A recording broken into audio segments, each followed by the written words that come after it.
जी हाँ दोस्तों, एक बार फिर से स्वागत है हमारे चैनल पर। और आज बात करेंगे कि नेपाल सरकार ने भारत से ईख यानी गन्ना लेने का से इनकार कर दिया। मैं बता दूं कि सीमावर्ती क्षेत्र खास करके जयनगर मुख्यालय जो सिरहा महाराष्ट्र से बॉर्डर से जुड़ा हुआ है, और सिरहा के हिमाल चीनी मिल में भारत के सीमावर्ती किसान गन्ना ईख देते थे।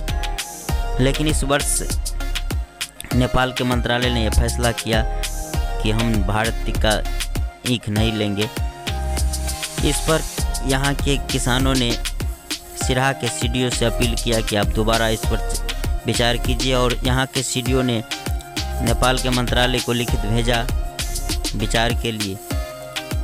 और उसके जवाब में नेपाल के मंत्रालय ने जवाब दिया है कि ईख लेने से मना कर दिया है, और उन्होंने कहा कि भारत का ईख नहीं लिया जाएगा। इससे यहाँ के किसान बहुत ही हतोत्साहित हुए हैं, बहुत ही दुखी हैं। मैं आपको बता दूं कि यहाँ के मिल हिमालय मिल जो सिरहा में पड़ता है, उन्होंने यहाँ महंगे उत्तम किस्म के बीज महंगे दाम पर दिए थे यहाँ के किसानों को रोपने के लिए। नेपाल के चीनी मिल के आश्वासन पर महंगे दाम पर उसी से बीज लेकर के गन्ने की खेती उगाए थे। लेकिन अब जब फसल कटने का समय आया है तो उन्होंने मंत्रालय के ऑर्डर पर लेने से इनकार कर दिया है। और मैं जैसा कि बता चुका हूं कि अपील करने के बाद भी उन्होंने मना कर दिया है। इससे बहुत ही दुखी हुए यहाँ के सीमावर्ती क्षेत्र जयनगर अनुमंडल के पास में जो सिरहा मारने के बॉर्डर के पास इलाका के किसान लोग हैं। और ये खबर सभी पत्र पत्रिकाओं में छपी है।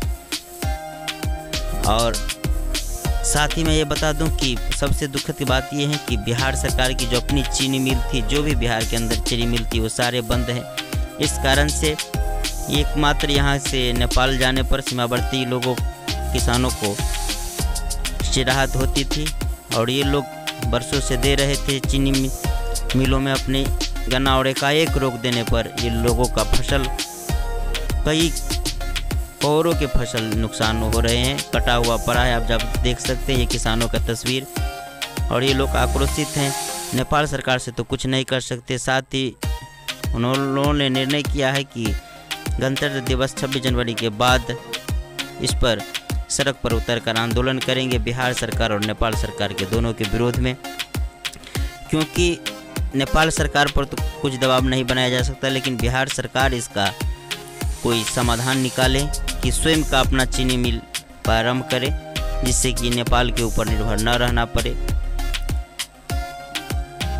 और नेपाल सरकार को भी चाहिए कि अगर इससे सहूलियत होता था सीमावर्ती क्षेत्रों को के किसानों को तो देना चाहिए था। अंदर क्या बात है, ये तो नेपाल सरकार की बात है। तो इस तरह के और विभिन्न खबरों के लिए हमारे चैनल को सब्सक्राइब कीजिए, लाइक कीजिए। अभी के लिए बस इतना ही। जय हिंद।